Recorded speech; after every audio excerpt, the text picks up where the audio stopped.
Minister Ramokgopa has expressed disappointment that load shedding has to once again be implemented.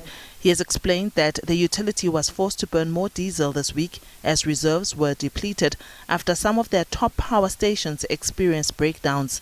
In a hastily convened media briefing, the minister explained the series of events that led to this decision. We had a situation where at the two of our best performing power stations really, Matimba and Letabo, where we had a number of units failing at the beginning of the week. So that's the second matrix in that perfect storm, and then the third one was that there were other units that delayed in coming back. So as a result of that, what that meant is that for most of the week we had to rely on our open cycle gas turbines, essentially in layman's words we were burning diesel.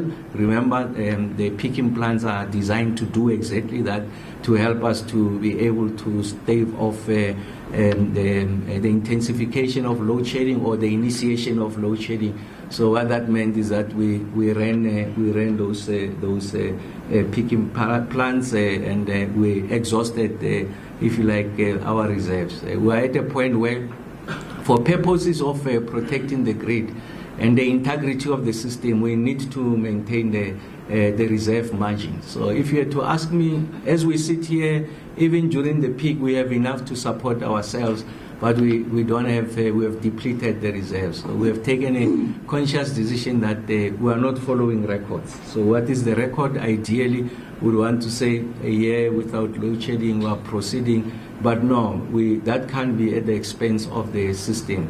And like I said, informed by prudent and judicious engineering consideration, and what are the expectations of the system operator, we say we will initiate load shedding. Really, the incident that is not the normal, where we have on one day 3 units coming off, mainly because of the boiler tube failures.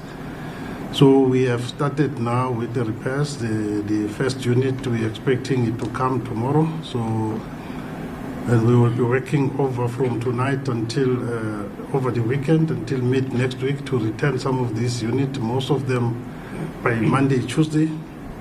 And also at Matimba, we have returned the first unit this morning. So there is still other units that still need to come back over the weekend at Matimba.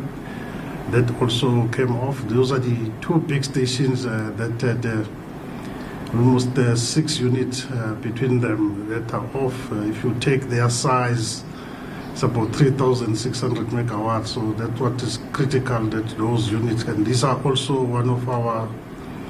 two of our best stations as well. And then we also have some units at Kendall and Krill that we will also start returning over the weekend. On Thursday, energy regulator NERSA announced that it had granted Eskom a 12.7% tariff increase for the 2025-2026 financial year, which will kick off from the 1st of April this year. This is lower than the 36% that Eskom had initially applied for. Board Chairperson Mteto Nyati says this is the reality that Eskom has to live with. We have accepted as Eskom the reality. This is the reality that we've got. We are disappointed, of course, but this is our new reality.